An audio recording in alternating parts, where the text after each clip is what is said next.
All Hit Radio.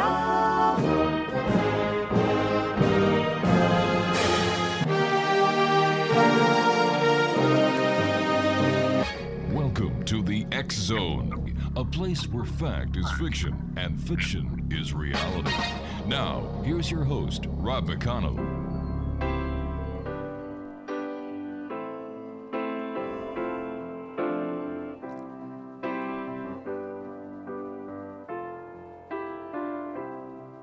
When I find myself in times of trouble, Mother Mary comes to me, speaking words of wisdom, let it be. And in my hour of darkness, she is standing right in front of me, speaking words of wisdom, let it be. Let it be, let it be, let it be, let it be. Whisper words of wisdom, let it be. And welcome back to the X Zone. My name is Rob McConnell. We're coming to you from our broadcast center and studios in Crystal Beach, Ontario, Canada. If you'd like to send me an email, xzone@xzoneradiotv.com, on all social media sites, X Zone Radio TV. And to find out about the X Zone TV channel on Simul TV, visit www.simultv.com. X Zone Nation, my guest this hour is Marcia McMahon. And Marcia is an experienced show host and a frequent guest on radio and TV shows. We're going to be talking to Marcia about a book she wrote about. Well, let's let Marcia tell us about her book because it's rather intriguing. Marcia channels Mother Mary. She also channels John Lennon, and she also channels Lady Diana. And, of course, Marcia, always welcome to the X Zone. Nice talking to you again after all this time. Oh, it's great to connect with you, Rob. And I really appreciate your playing Let It Be with the Mother Mary reference there. That was perfect because I channel both Mother Mary, Mary Magdalene, and John Lennon. And we all kind of, it all blended together perfectly. So that was, a brilliant choice. So, I'm featuring my book, Mary Magdalene Speaks, and it's about journeying back in time with Mary Magdalene, Mother Mary, Joseph of Arimathea, with the eyewitness accounts of the many supporters of Jeshua ben Joseph, as he was truly called, in the aura of the divine feminine. And the disciples join the female disciples as they come to life through past life regression, channeling, and ancient fragments of the Gnostic and Nag Hammadi Gospels, revealing new events of Jeshua and Mary's life and new truths. If you have wondered about the possible marriage of Jesus and Mary Magdalene or their child, I reveal astounding details about his ancient bloodline and the purpose and what is being brought forth to light for today. So, I had the pleasure of doing my own radio program and hosting many psychics, and then a lot of people that were, also interested in Jesus approached me with offers to do shows. And over the course of time, I met these extraordinary people that either channeled Jesus or were into biblical archaeology, and they wove a different story than the Jesus story that we know from the Bible, and revealed that he had possibly gone to India. Mm-hmm. And, as a child, there's all this space between the age 12 where he's presented the temple and he teaches with, great wisdom, and then he disappears until he's 30 or something. So I found out by channeling Mary Magdalene that he actually did go on the Silk Trail and went to study with the Indian masters. And then I came to discover that there was all kinds of relevant information in India with Jesus having studied there, and there were records of him being anywhere in southern India all the way up through, the continent there, and through Tibet, and there are records of him surviving supposed books that he wrote in Tibet as well. So, let me ask you this, Marcy, before we get further. How do we know that the past life regression or the mediumship is correct and not the Bible? oh well, I'm not saying that the Bible isn't correct. It's just got missing parts. That's all. Oh, I see. Okay.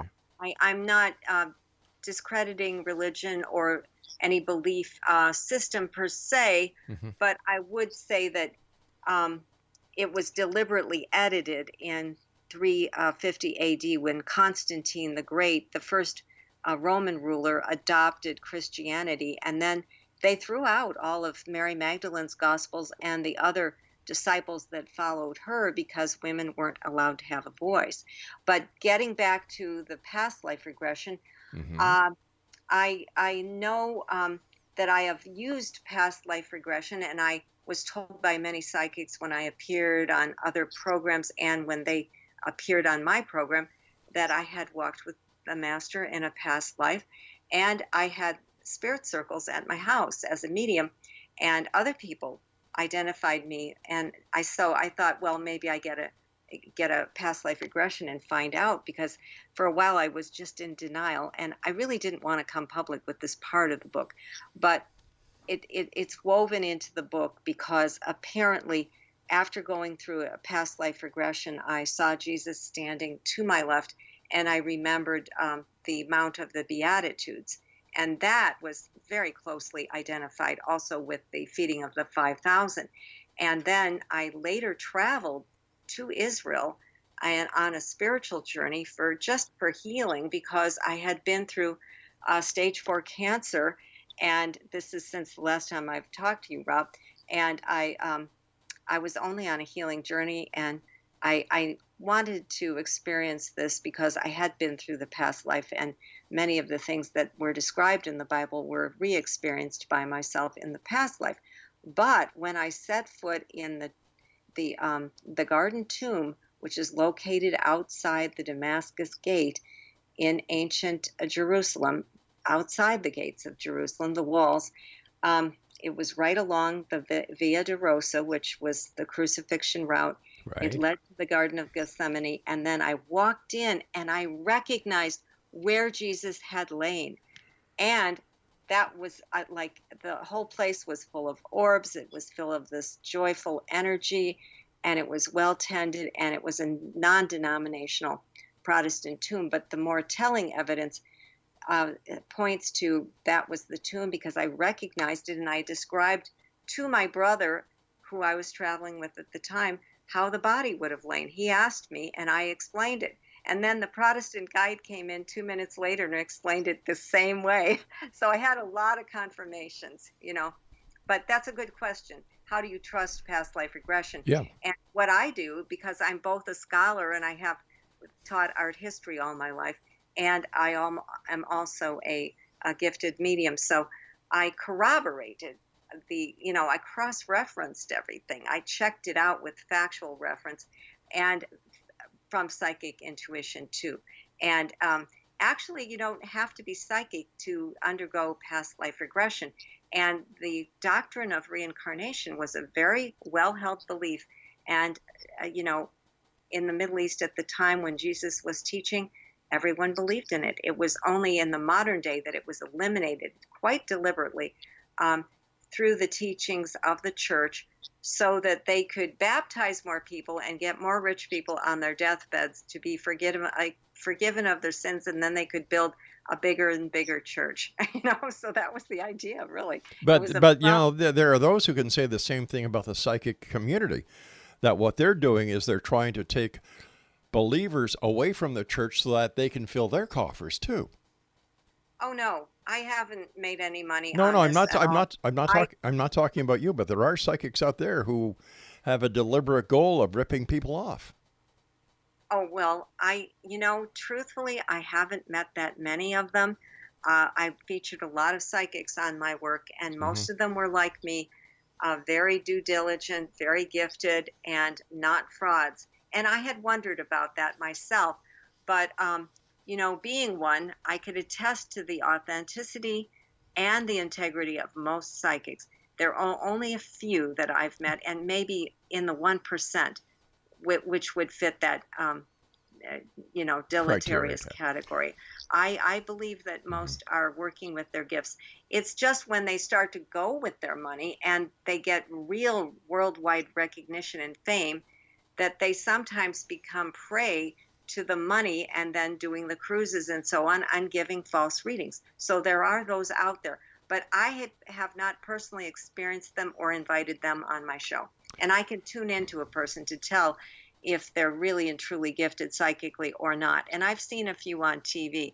I'm thinking of one in particular, but I would never slander anyone. So, yeah. Good question. Well, telling the truth isn't slandering someone. It's just exposing them. Well, I'm just not going to give out any names, but I do feel that most are of the highest integrity, and you can lose your psychic gift if you don't use it for the highest and the best good for all. So, I've always been of integrity and of the light, and I stand by my truth. All right, Marcia, we've got to take our first break. Please stand by. Exonation Marcia McMahon is our special guest. www.marymagdalenesmessage.com, and we'll both be back on the other side of this commercial break as the X Zone continues from our broadcast center and studios in beautiful Crystal Beach, Ontario, Canada. I'm Rob McConnell. Don't go away.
Welcome back. Marcia McMahon is our special guest. Her website is marymagdalenesmessage.com.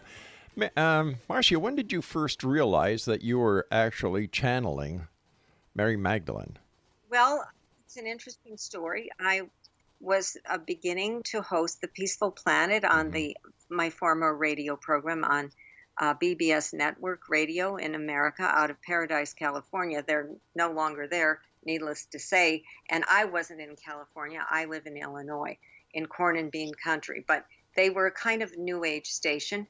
And I always had a very keen interest in Jesus. And so I had a show called The Peaceful Planet, that name was given to me by John Lennon.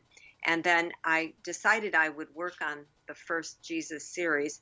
And I brought a lady on, and she was going to be my special guest. And I had done a reading for her and identified her as one of the Marys at the Cross. And then she called me a few hours before the show and said, "Oh, Marcia, Mother Mary's got a hold of your arm and Mary Magdalene, and they're just dying to talk to you." So I took down the message, and that was the first message that I got. And it confirmed that Mary Magdalene was actually Mary of Bethany. So there's some, people that believe they're separate beings, but I found out that indeed she was who she was claiming to be. And a lot of the events of Jesus's life focused on Bethany, and that is well recorded in the Bible. So it does make a lot of sense. But I looked at the messages, and the key point that came out through both of the Marys is that history is told by the winners. And apparently Mary Magdalene and the female disciples all had written gospels, and all were, completely disregarded, because they were women at the time. The church fathers in 350 AD were Romans, and they didn't really know anything about the real Jesus. So this gives more insight through the channeling and the corroborative gospels of the Gnostics, which were only recently discovered. And I always had an interest in Qumran, the Essenes, and the Dead Sea Scrolls, and then the Nag Hammadi, which are the scriptures that relate to Mary Magdalene and the other Gnostics. Now, Gnosticism evolved into a so-called heretical sect, but originally they were just written gospels, and every gospel was considered truth at the time of 350 AD. But because she was a woman writing, it was like, oh, they didn't want that. So after visiting Israel, I stepped into the home of Martha and Mary, and I recognized it. So I had another revelation while I was there.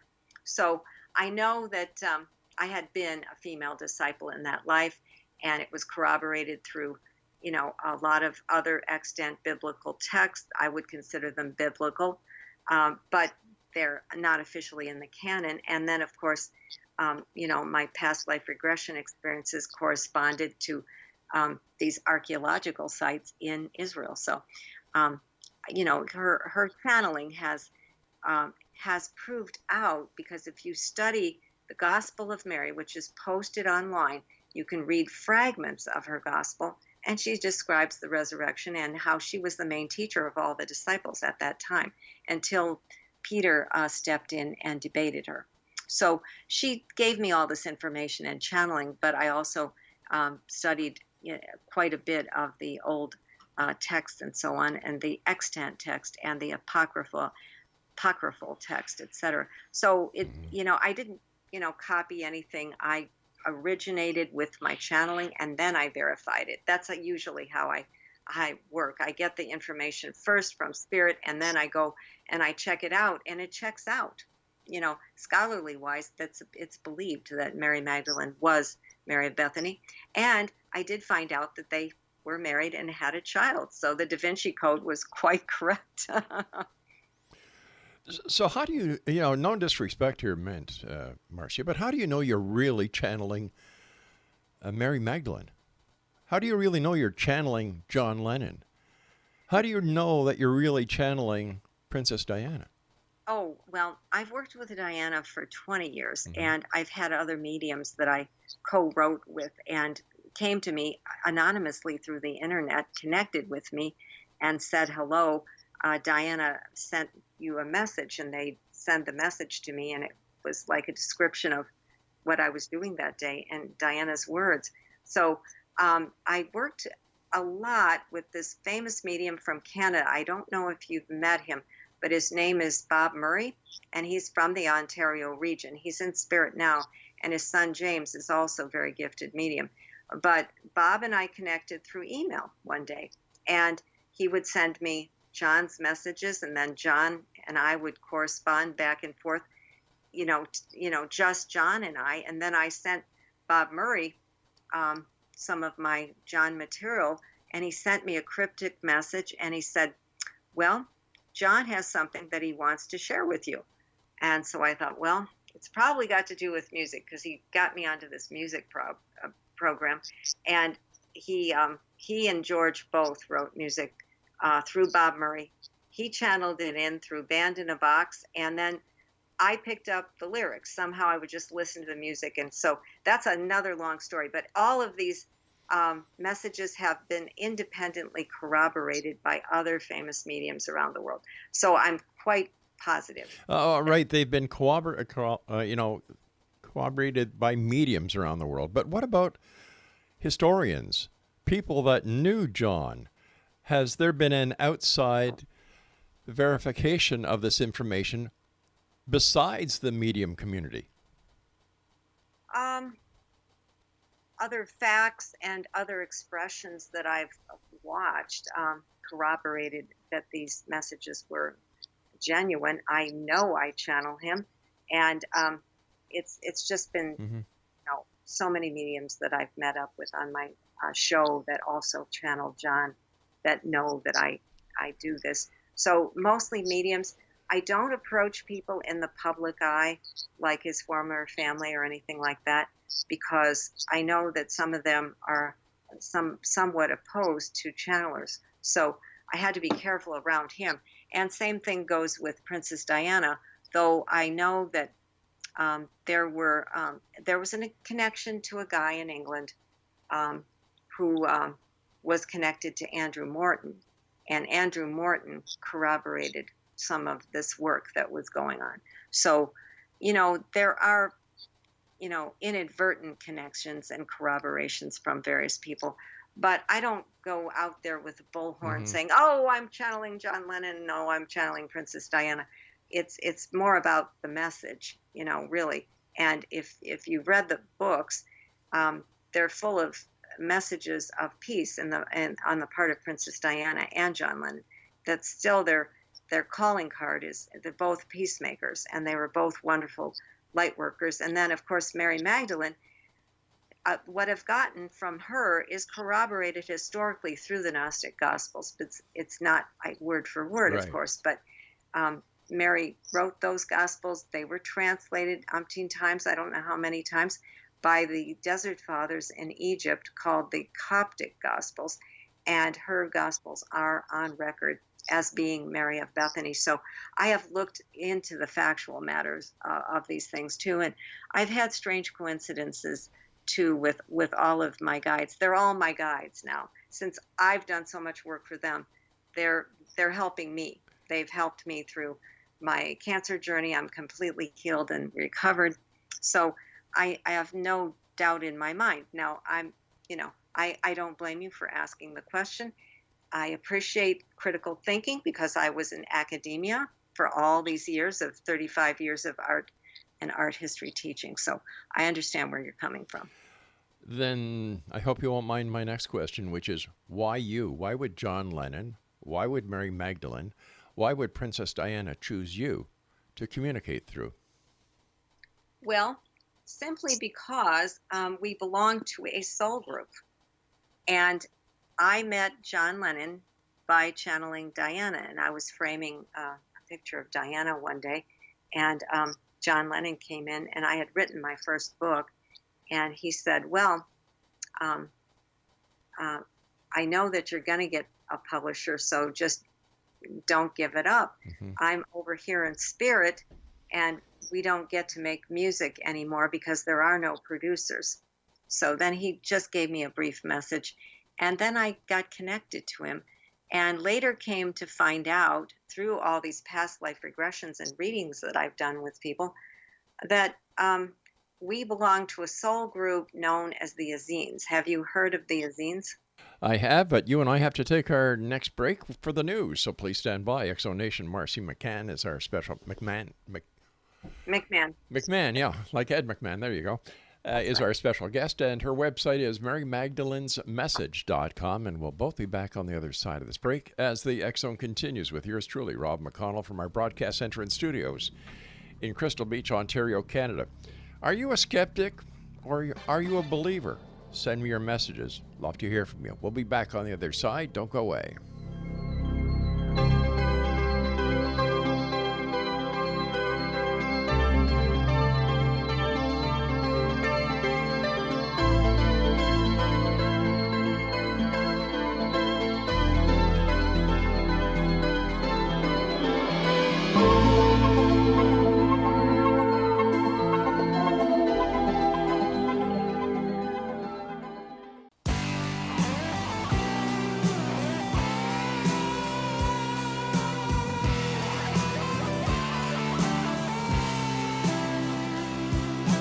Time and time again I see a love that seems strong was not meant to be. Broken hearts don't always mend, left too unsure to try love again. But just between And welcome back, everyone. This is the X-Zone. I am Rob McConnell. We're coming to you from our center in Crystal Beach, Ontario, Canada. If you'd like to send me an email, xzone@xzoneradiotv.com, on all social media sites, X-Zone Radio TV. And we're coming to you on the Talkstar Radio Network, Mutual Broadcast Network, and of course the X-Zone Broadcast Network. Now, for all the information about the X-Zone TV channel that is exclusive to Simul TV, you can visit their website at www.simultv.com. Marcia McCann is our special guest, and she's the author of Mary Magdalene Speaks. And her website is www.marymagdalenesmessage.com. Marcia, what is Mary Magdalene's message that she wants the world to know about? Well, I'll summarize it for you, and Okay. then I can read some excerpts from her messages. I still channel her, and I do free monthly circles on the Facebook group called the Circle of the Rose. But she presents a new and unique take on the lives of the female disciples and the importance of Mary Magdalene herself in the divine plan for humankind, because Mary Magdalene was married to Jesus, and they were to present a balanced view of spirituality, that she represented the divine feminine, which is grounding on the planet now, and there's all kinds of signs that it's grounding on the planet. And she's given me beautiful messages through seeing crop circles with symbols of the Marys in them. But while Mother Mary was widely recognized, she was made into, kind of an inaccessible person. And Mary Magdalene was denigrated to a harlot. And she's speaking because she was not a harlot. And in my book, I'm cleaning the image up for her. And I'm doing it to honor her because I know that that was not the case. And the church kind of denigrated her memory because that was a boys' club back then in 350 AD. And certain parts of the Roman Catholic Church still have, they've removed the part about the harlot, but, they still wanted to denigrate women. And Mother Mary and Mary Magdalene both say that the significance of the divine feminine is that it needs to take an equal place to the divine masculine, which was Jesus. And he was the embodiment of pure love, and Mary was also his equal. And he regarded her as his equal and wanted her to be the teacher of the inner way mastery, which is the use of mediumship, intuition, healing, and other kinds of more refined feminine arts. So that is what I'm working with, and that is what they've told me. So it's more to create a balance among the male energies, which they feel are still too strong, too warlike, and too patriarchal, especially like in areas of the Middle East, where it's very strongly monotheistic and repressive of women. And so actually they kind of have a feminist slant to their messages. All right, all these messages, I could write a book and say, well, I channel Gandhi or whoever. And if I'm striking a chord with what some people think, whether I'm really channeling this person or not, if I'm just making this book sound good with nothing but fiction, how do we separate the fact from the fiction when it comes to mediumship? Well, I'd like to share a message that was channeled by Mary Magdalene and Mother Mary, if I may. Sure. It's on the crop circle in Dorset, England, which was appeared in 2017. Would that be all right? Sure, go ahead. Yeah. Sample some messages? Sure. So I think you'll get the flavor. So this is both of the Marys speaking as a collective. And if you are interested in crop circles, which I think you might be because you do cover UFO sightings and things like that, am I correct in that? I cover it, but I don't believe in that. Oh, okay. Well, anyway, the Marys say, I have stepped forth today to recognize the sacred feminine enveloped in the Vesica Pisces image located near Wiltshire, England in May of 2017. That is my symbol, my image embedded in the sacred geometry. As you look, you will notice there is a pregnant woman encased in a pod shape with rays of light radiating out in each direction. It's also encased inside the Vesica Pisces, which is the symbol of the fish, which symbolized Jesus at the time. And that is the name for one of the Gospels, the Gnostic Gospels, Vesica Pisces. You will also observe two very perfect orbs coming together, and those stand for the sacred masculine and the sacred feminine, about to emerge in the solstice celebration as well as the eclipse. Observe the light at the center of the forehead of the figure, which appears in the crop circle. It serves as a reminder of my illumination, and observe the Holy Child within the womb, the center of the birth of the Christ and the Christ consciousness. It is no accident that this crop circle came in 2017 with a further grounding of the energies of the sacred feminine. It symbolizes both Mother Mary and Mary Magdalene as holders as the sacred flame, as where we once lived in Glastonbury, England, or Angel Land, as it once was called. Many of you will be exploring this famous area or sacred area known as Avalon and connecting your hearts to the sacred energies that still exist in England today. And so that's not the conclusion, but I have other very beautiful messages. So you kind of get a feel for. Oh, the messages are beautiful. There's no two ways about it.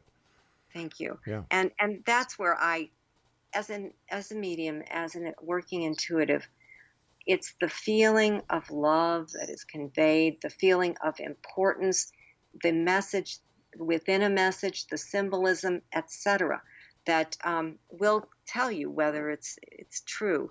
And if it's beautiful, like Einstein said, it's likely true. So a lot of the messages that I have, I've worked with them for years and years, over 15 years now, and it's been independently corroborated by other mediums that also channel. Okay, now once again, you're using other mediums as a way to verify. You talk about the boys' club in the church. Well, it's starting to sound like there's a club within the mediums that support each other. No, actually, the mediums don't actually support each other. You may meet them as a friend or meet them on your radio program, but we don't have any societies for Mary Magdalene mediumship circles or anything like that. As far as I know, I'm a rare bird as far as channeling Mary Magdalene and all the others that I channel. And I've devoted a good deal of my life and work to bringing forth more truth through the guides. And so, there are other ways of verifying messages, but the primary way that I'm trying to explain is that you know it by your intuition, and you know it when it rings true, crystal clear as a bell kind of thing. And I think that they have a certain ring, and I'm not trying to justify it with other people. Sure. That is just my way of knowing that I am not making this up. So that's what I'm saying to you, because obviously you possess that left brain that always wants to, get into the critical thinking. But I discovered a lot of other interesting things in the book about the tomb of Jesus, and there are more than one tomb of Jesus in Jerusalem, and there are more than one tomb of Jesus in the world. I had a very interesting guy by the name of Ed Martin on my show. Okay, hold on here. Does that mean Jesus died more than once? No. Well, then why are all these different tombs there? Well, there's a lot of interesting material relating to the resurrection from Joseph of Arimathea. And he also gives an entire chapter describing all the old ancient Grail artifacts, most of which have disappeared from the earth plane. But I make an astral trip to the other side with Bob Murray, and Joseph explains a lot about the Grail artifacts, the Black Madonna, and the secrets that I reveal are hidden knowledge because the Catholic Church has been hiding them for quite some time. So these artifacts actually come to life, like, you've seen the museum at night, or Night in the Museum, Yeah. or something like that. So it's very similar to that, but I experienced these by just touching them on the other side, while Joseph of Arimathea held an exhibit of his artifacts on the other side in heaven at Bob Murray Studio. All right, So, stand by. We've got to take our final break for this hour. And Exo Nation, I will be back with our guest of this hour, Marcia McMahon, as we continue talking about her book entitled Mary Magdalene Speaks. If you'd like more information about Marcia, visit her website at marymagdalenesmessage.com. That's marymagdalenesmessage.com. And we'll be back as we wrap up this hour here in the X Zone from our broadcast center and studios in beautiful Crystal Beach, Ontario, Canada. Don't go away.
And welcome back. That is done by my good friend in Hamilton, Ontario, that I've had the pleasure of working with when I was doing Creepy Canada, Mike McCurley from MJM Studios in Hamilton, and that's his band, and they're called Band from Heaven. All right, and our guest this hour is Marcia McMahon, and she is a psychic channel medium, Reiki master, teacher, hypnotherapist, and gifted medium for the Ascended Masters, Mother Mary, Mary Magdalene, Jesus, John Lennon, and now George Harrison. Sounds like you're going to have your own Beatles group pretty soon when Ringo and Paul pass over. Well, I'm not channeling George and John that much anymore. I did it a lot while I was on radio, and I wrote the book, Notes from John, and if you'd like me to review that, sounds like you're very interested in their work. They call themselves the Half-Beats. The Half-Beats. I mean, do you think I'm that creative that I could make this up? I can't. Yeah, you know what? I think you can, because your background is in, you've got a lot of artistic background, and this is something a person with artsy background and tendencies would be able to do. Yeah, so I could credit you with that. I can't credit with any of this because it came through me. And Bob Murray got it first, and then we both got contact from John Lennon at the same time. But they do call themselves the Half-Beats, and they do create music on the other side. And they put it on for an orphanage because there's a lot of kids that go over to spirit way too soon. But before you said that John Lennon told you there is no music in heaven because there are no producers. Well, at that time, before George had passed, see, I've been connected to John for a long time. And he said, at that time, he was doing music, but he had no way to really get it out. Well, they really can't record and produce over there, but they do put on concerts for the children. But then after George crossed, this was very early on when I was still, early in my channeling with Diana, that John came to me. And then George crossed, and then they formed the Half-Beats after a number of years, I guess, after they reunited, So that's how it occurred. But Bob Murray was the first to record their music, and then he says that it's inspired because of Beatle copyright and all that. But I know that it is them, and Bob Murray and I did not really work together. He lent me the music. He sent it to me as a gift. I listened to it, And then I began to get the lyrics. But anyway, I wanted to get back to the Jesus, Mary Magdalene, Mother Mary. Well, I've got a question for you, because you were talking about John Lennon. Did John ever tell you about the reason behind Paul writing "Let It Be"? Actually, he didn't talk about that in my book. He has a wide variety of subjects, and he does mention both Paul and Ringo in my book. But we're not really reviewing that book tonight. I'd be glad to come back on. Why? What was the reason for that? Well, the reason the reason why Paul McCartney wrote "Let It Be" had nothing to do with Mother Mary, or as we know Mother Mary. His mother's name was Mary. Oh, I knew that. Yeah, yes, you see, and what happened was Paul was bothered one night, and he was, he was tossing, he was turning, and he fell into a sleep, and he had a dream of his mother talking to him, and he was explaining to his mother in his dream the problems he was facing, and her words to him were, "Paul, just let it be." And when he woke up, he wrote the song "Let It Be." So I knew that it was about his mother. And when I was growing up, I grew up on Beatles and loved it. I was a child of the 60s and 70s. Yeah. And I always associated with Mother Mary, the Saint Mother Mary, but didn't know the story until recently. But thank you for refreshing my memory on that one. But when John signs off on his messages, he always says, "Imagine peace, imagine love." And that's the first thing I got from him. Right. And I liked John, but I wasn't a big fan. So I started looking him up online, and sure enough, he always signed off, "Imagine peace, imagine love." So, I mean, that was something that I didn't precisely know. So, okay, let's get back to Mary Magdalene. Yes, let's do that. So, basically, I had a guest on my program who said that he had traveled to Afghanistan, this Ed Martin, and he had been drinking a beer called Murray beer at the PO. He was a Peace Corps volunteer. And then he said it was called Murray beer, oddly. And he said, "Why is it called Murray beer?" And he said, "Oh, that is Mother Mary, sire. Her tomb is around the corner, and so is the tomb of Jesus." So there's a tomb in Afghanistan called the Tomb of Isa, healer of the lepers and son of God. And there's a body buried there with crucifixion marks, and it's translated the same word as Jesus. So there are all kinds of pieces of evidence of Jesus being in India, and how he got there after the crucifixion, after the resurrection, or the revival. That is something I cover in a great deal of detail in the book. I personally do not remember him other than, him being able to disappear and reappear in his spirit body. But other people that I have regressed have remembered him being healed by the women healers, and that Joseph was in on this plan. So I've interviewed other people that were channelers and past life researchers like myself who gave me this knowledge. And then the following week, I met Ed Martin, who claimed to know all about this tomb in India. And they claim also that he went to India after he was either revived or resurrected. So I bring it forth in the book. And I asked Joseph personally how it was accomplished. And then he tunes into all the Grail relics and everything. And it's pretty fantastic, because there are about 9 or 10 relics that he describes. And of course, the Holy Grail was said to have dropped into the well at Glastonbury. And I could read a little bit about, the Glastonbury Chalice well as an ending, if you would like me to Sure. read. We've got about, Craig, 3 minutes. Okay, let me find the segment on the Glastonbury well. Okay, I'm almost there. Okay. Mary Magdalene's message at the Chalice well. Now, this is said to be where Mary Magdalene and all of the female disciples traveled to escape Palestine, and Joseph had the boat. So he owned all the tin mines in the world, especially in England. He owned land in England, And the early disciples are said to have migrated there to escape death because the Romans wanted them all. So legend has it that the Holy Grail dropped into the well. So this is Mary Magdalene speaking on the true Grail here. And it's a beautiful message. So just relax and try to, receive her vibrations. And Craig, I'm saying that to the audience too. Craig just told me we have 1 minute. Okay, I'll do my best. Mary Magdalene, it is my pleasure to come forth and speak to the world in the sacred place in Glastonbury, the sacred shrine of the holy wells here at the Chalice Well. There is not only one Chalice Well, but many wells, and the chalice of the Holy Grail is also here, but only in spirit. For those that want the artifact, they will never find it, for artifacts decay over time, as the righteous one Jesus told us all. The well is the secret place of the Holy Grail indeed, and among you today, you have many of the original disciples gathered here. What a joyous energy and union.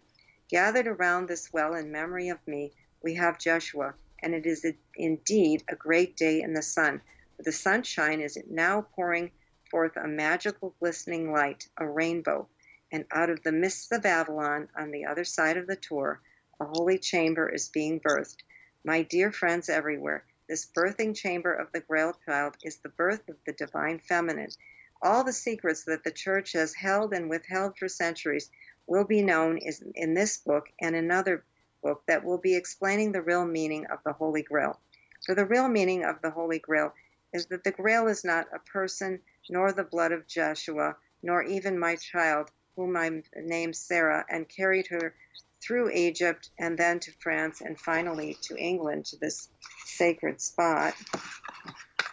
The Holy Grail is not an artifact. The Grail is the divine feminine, which is being birthed from these wells. All right, Marcia, I'm sorry, but we've run out of time. Exo Nation, if you would like to find out more about Marcia, if you'd like to get a copy of her book that is entitled Mary Magdalene Speaks, visit her website at www.marymagdalenesmessage.com. Marcia, thank you so much for joining us. Continued success, and please say hi to everybody for me who's on the other side.